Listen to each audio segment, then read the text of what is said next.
Young tiger NTR hosting చేస్తున్న big boss షోకి రోజు రోజుకి ఆదరణ ఎక్కువవుతోంది. హౌస్ మేట్స్ 14 మంది. కొంతమంది ఈ రియాలిటీ షోను అన్ని విధాలుగా ఎంజాయ్ చేస్తుంటే కొందరేమో కాస్త అటు ఇటుగా ఉన్నారు. ప్రస్తుతం జరిగిన 3-4 రోజులు ఏవో చిన్న చిన్న మాటలు తప్ప పెద్దగా గొడవలేమీ జరగలేదు.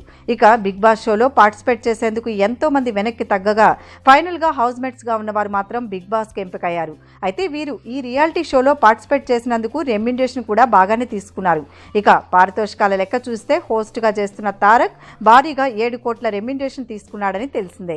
కంటెస్టెంట్స్ విషయానికి వస్తే సంపూర్ణేష్ బాబు వారానికి 10 లక్షలు, ధన్రాజ్, ముమైత్ ఖాన్, శివబాలాజీ, సమీర్, ఆదర్శ్ వారానికి 7.5 లక్షలు, మధుప్రియ, కల్పన, అర్చన 5 లక్షలు, మిగిలిన వారిలో ఒకరు 2, మరొకరు 3, మరొకరు 4 లక్షలు అలా వారానికి రెమ్యునరేషన్ తీసుకుంటున్నారట.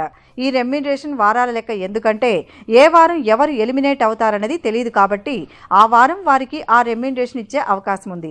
అందుకే కంటెస్టెంట్స్కు వారాల లెక్క remuneration deal కుదుర్చుకున్నారు.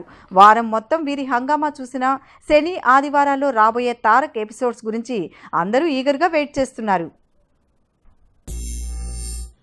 Thanks for watching.